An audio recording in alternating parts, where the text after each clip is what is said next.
बघा, जर तुम्ही कुठल्याही स्पर्धा परीक्षांची तयारी करताय किंवा त्यातल्या त्यात बँकिंग स्पर्धा परीक्षांची तयारी करताय, तर ॲप्लिकेशन फॉर्म भरताना बरेचदा मुलांना अडचणी येतात आणि त्या अडचणी त्याच आहेत. जसं की या संदर्भात कॉन्स्टंटली आम्हाला फोन चालू असतात. तर अशा काही महत्त्वाच्या एक 4-5 अडचणी आहेत, 4-5 डाऊट्स आहेत मुलांचे, जे या व्हिडिओच्या माध्यमातून मी तुम्हाला क्लिअर करून देतोय. अत्यंत महत्त्वाच्या गोष्टी आहेत, ज्या चुका झाल्या तर बरेचदा आयुष्यभर त्यासाठी रिग्रेट होऊ शकतं. त्यामुळे व्हिडिओ शेवटपर्यंत बघा. माहिती कशी वाटली कमेंट बॉक्समध्ये नक्की सांगा आणि व्हिडिओ आवडला तर व्हिडिओला लाईक आणि चॅनलला सबस्क्राईब नक्की करून जा. बघा, सगळ्यात महत्त्वाचं असतं की बरेचदा मुलांच्या नावामध्ये करेक्शन असतं. का आता करेक्शन आणि बदल या दोन वेगवेगळ्या गोष्टी आहे. करेक्शन आणि बदल या दोन वेगवेगळ्या गोष्टी आहे. पहिला मुद्दा असा आहे की आत्ता सध्या यावर्षीपासून IBPSने काय केलं की फॉर्म भरताना IBPSने काय केलं, फॉर्म भरताना ते म्हणतात की तुमच्या 10वीच्या मार्कशीटवर जसं नाव आहे त्याच्या हिशोबाने नाव टाका किंवा त्याच्या हिशोबाने फॉर्म भरा. पण आता मुद्दा कसा येतो, समजा एखाद्याच व्यक्तीचं नाव आहे, सपोज माझंच नाव आहे राहुल समथिंग, असं एक नाव पकडूया आपण, राहुल सुखदेवराव मिसाळ असं आहे माझं पूर्ण नाव आहे, राहुल सुखदेवराव मिसाळ. आणि माझं मार्कशीटवरचं नाव असं आहे, सॉरी आधार कार्डवरचं नाव असं आहे, आधार कार्डवरचं नाव माझं असं आहे. पण माझे जे डॉक्युमेंट्स 10वी 12वी ग्रॅज्युएशन त्याच्यावर माझं नाव मिसाळ राहुल सुखदेवराव आहे, मिसाळ राहुल सुखदेवराव आहे. मग असं जर असेल तर मी नेमका कोणत्या याने फॉर्म भरला पाहिजे, कोणत्या नावाने फॉर्म भरला पाहिजे? तर बघा, अशा वेळेस आधार कार्डच्या नावाने किंवा पॅन कार्डच्या नावाने, म्हणजे जे पण तुमचं ID प्रूफ आहे त्याने फॉर्म भरा. त्याच्या मागचं कारण असं असतं की जेव्हा तुम्ही एक्झामला जाता तेव्हा तुमचं ID प्रूफ चेक होतं. बघा, जेव्हा तुमचं फायनल सिलेक्शन होईल आणि तुमचं ID प्रूफ आहे, तेव्हा तुमचं ID प्रूफ आणि फायनल सिलेक्शनवरचं सिक्वेन्स चेक नाही करत, नाव चेक केलं जातं की हेच नाव त्याच्यासोबत मॅच होतंय का. त्यामुळं आधार कार्डवर ज्या नावाने फॉर्म, आधार कार्डवर जसं नाव आहे त्याने फॉर्म भरा. किंवा बघा, एखाद्याला वाटलंय किंवा एखाद्याने ऑलरेडी फॉर्म भरलाय की सर मी तर 10वीच्या बोर्ड सर्टिफिकेटनुसार किंवा मार्क्स मेमोनुसार फॉर्म भरला, मग आता मी चेंज करू का? चेंज करायची गरज नाही. तुम्ही दोन्हीपैकी कुठल्याही एका नावाने फॉर्म भरू शकता. तुम्हाला परीक्षा द्यायला काहीच अडचण नाही येणार, लक्षात घ्या. त्यातल्या त्यात मी रिकमेंड करेल तुम्ही मार्कशीटनुसार न भरता आधार कार्डनुसार भरा. काय असतं, बरेचदा आपण एखाद्या एक्झाम सेंटरवर जातो, तिथले लोक जे आहेत प्रत्येकालाच तेवढी माहिती असते असं नसतं. एखादा व्यक्ती असा असेल जो अदर स्टेटचा आहे, ज्याला कळत नाही नेमकं काय भानगडे, तो काय विचार करेल, मॅच होत नाही नाव, मग तुमचं कॅन्सल सिलेक्शन किंवा तुम्हाला एक्झाम मध्ये बसू दिला नाही. हा सगळ्यात मोठा गोळ असतो. त्यानंतर अजून एक लिहून ठेवतो फक्त सिग्नेचर बद्दल. हा, ठीक आहे. त्यानंतर जर तुम्ही 10वीच्या मार्कशीटनुसार ऑलरेडी फॉर्म भरलाय, आता सर आम्ही SBI क्लर्कचा किंवा IBPS POचा, SBI IBPS क्लर्कचा फॉर्म ऑलरेडी 10वीच्या नावाने भरलाय, 10वीनुसार भरलाय, काही फरक पडत नाही, काही टेन्शन घेऊ नका. तुम्ही कुठल्याही एका नावाने भरा, फक्त नाव व्यवस्थित टाका, काही गडबड करू नका. आता हा झाला पहिला मुद्दा की आधारवरनं भरावा, आधारनुसार भरावा की 10वीनुसार भरावा. तर मी रिकमेंड करेल आधारनुसार, पण तुम्ही 10वीनुसार भरला तरी काही फरक पडत नाही, तुम्हाला परीक्षेला बसू दिले जाईल, याची काळजी करू नका. दुसरा मुद्दा येतो नावात करेक्शन असेल किंवा बदल असेल. बघा, नावात बदल असणे म्हणजे काय होणे, समजा माझं नाव राहुल आहे, पण माझं डॉक्युमेंट बघा, आधार कार्डवर माझं नाव राहुल आहे, पण डॉक्युमेंटवर माझं नाव जे हे सचिन आहे. जर असं असेल तर याला म्हणतात बदल असणे. आता जर बदल असेल तर याला लागतं राजपत्र म्हणजेच गॅझेट. जर गॅझेट असे नसेल तर तुम्हाला नोटरी करून घ्यावी लागते, जर असा बदल असेल. पण मी सांगतो की असा बदल नॉर्मली कुणाच्या नावात नाहीये, करेक्शन आहे तुमच्या नावामध्ये. तुमचं नाव काय आहे की तुमचं नाव आहे RAHL. तुमचे लहानपणीचे मास्तर भलतेच हुशार होते ना, त्यांनी लिहिलं RAHOOL, बरोबर आहे. समजा राहुलचं त्यांनी असं केलं, SANDIP संदीप, SANDEEP केलं, बघा त्याने काही फरक पडत नाही, एवढं मॅटर करत नाही, टेन्शन घेऊ नका. स्टील तुम्हाला वाटतंय की मला सेफ साईड जायचंय तर तुम्ही एक 100 रुपयाच्या बॉन्डवर ॲफिडेव्हिट घेऊन जाऊ शकता, ज्याने तुम्हाला कुणीही अडवणार नाही. बघा, नावात छोट्या मोठ्या लेटरमध्ये काही कमी जास्त असेल तर एवढं मॅटर करत नाही. पवार नाव आहे PAWAR, कुणीतरी चुकून PAVAR लिहिलं, तुम्हाला कुणीच अडवणार नाही. पण तुम्हाला वाटतं की सर मला रिस्क नकोय, एक कुठल्याही जवळच्या कोर्टात जा, तहसीलमध्ये जा, 100 रुपयाच्या बॉन्डवर एक ॲफिडेव्हिट करून घ्या. त्या ॲफिडेव्हिटचा फॉर्मॅट त्यांच्याकडेच असतो. त्या ॲफिडेव्हिट करून घेतला तर भारतात तुम्हाला कोणीच कुठे अडवणार नाही. याच्याबद्दल टेन्शन मुक्त राहा. त्यानंतर पुढचा मुद्दा येतो की मुलींनी नेमका कोणत्या नावाने फॉर्म भरला पाहिजे.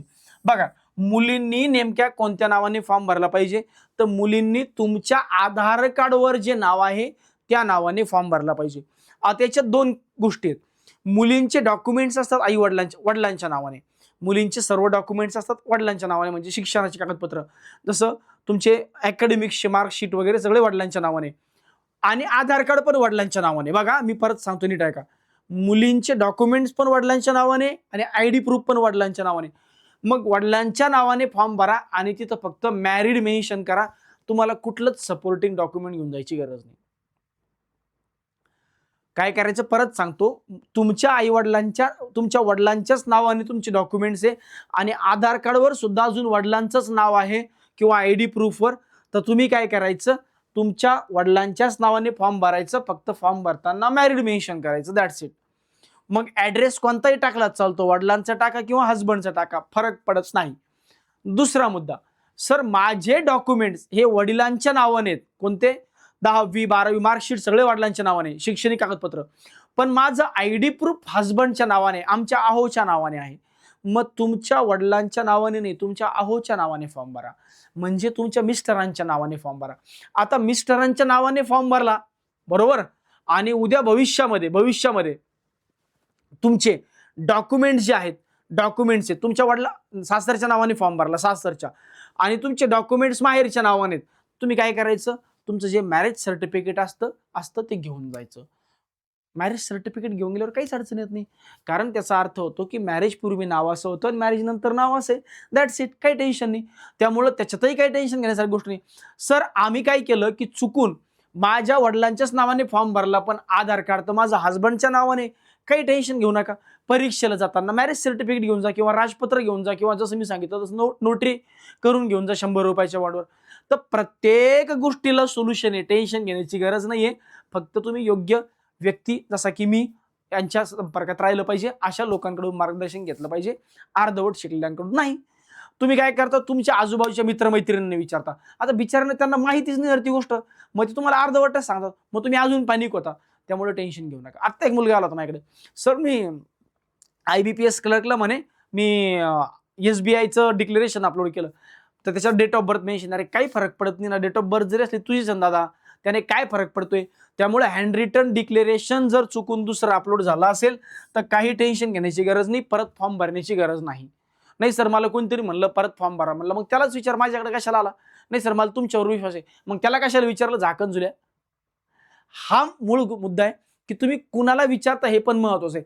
त्यामुळं कसं होतं की बिचारे त्यांना नॉलेज नाही ना, तर ते कसं सांगतील तुम्हाला, अर्धवट माहिती देतील. त्यापेक्षा तुम्ही योग्य व्यक्तीला विचारा, अशी व्हिडिओ पाहत चला. आणि त्यासाठी सगळ्यात महत्वाचं आहे, सारथीच्या YouTube चॅनलला आणि टेलिग्राम चॅनलला सबस्क्राईब करून ठेवा. इथं सगळी माहिती ऑथेंटिकच मिळते.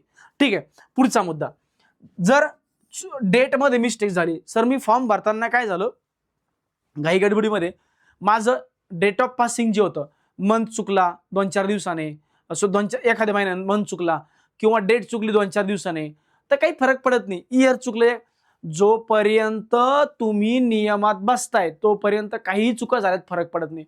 समजा मी 2025 पर्यंत पास आउट पाहिजे, एक सपोज आता 26 ऑगस्ट 2025, 26 पर्यंत, 21 ऑगस्ट किंवा 26 ऑगस्ट 2026 पर्यंत मी पास पाहिजे.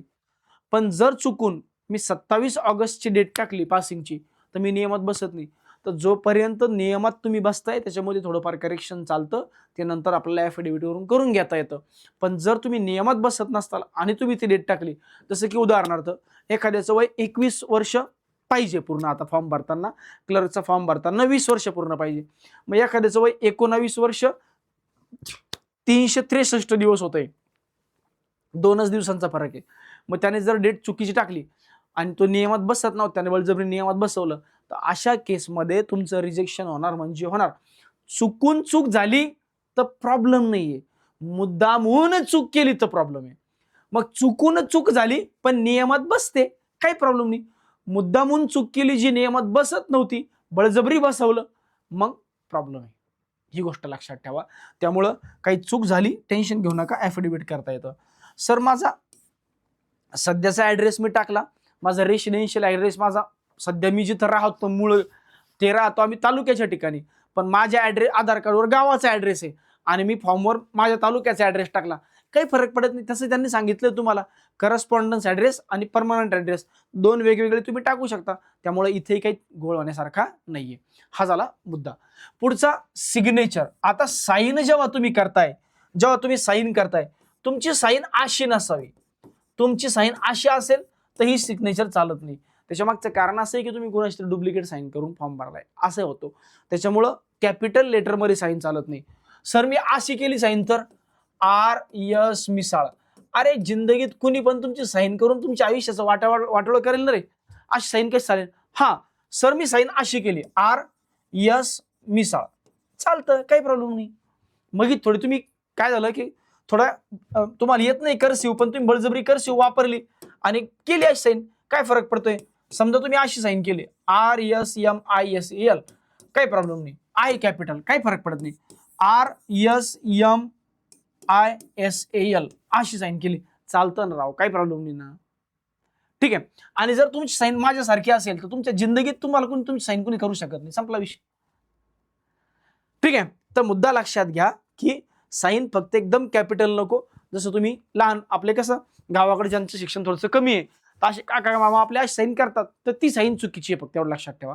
बाकी सिग्नेचर बद्दल टेन्शन नाही. सर फॉर्म रिजेक्ट कधी होऊ शकतो किंवा माझं सिलेक्शन रिजेक्शन कधी होऊ शकतं? खूप मोठ्या मिस्टेक कधी कोणत्या असतात? एक असतं तुमची कॅटेगरी होती ST, तुम्ही टाकली SC. तुमची कॅटेगरी होती जनरल, तुम्ही टाकली OBC आणि तुमच्याकडे OBC सर्टिफिकेटच नाहीये. मोठं ब्लंडर आहे, मोठी मिस्टेक आहे. इथं 100% तुमचं रिजेक्शन होणार म्हणजे होणार.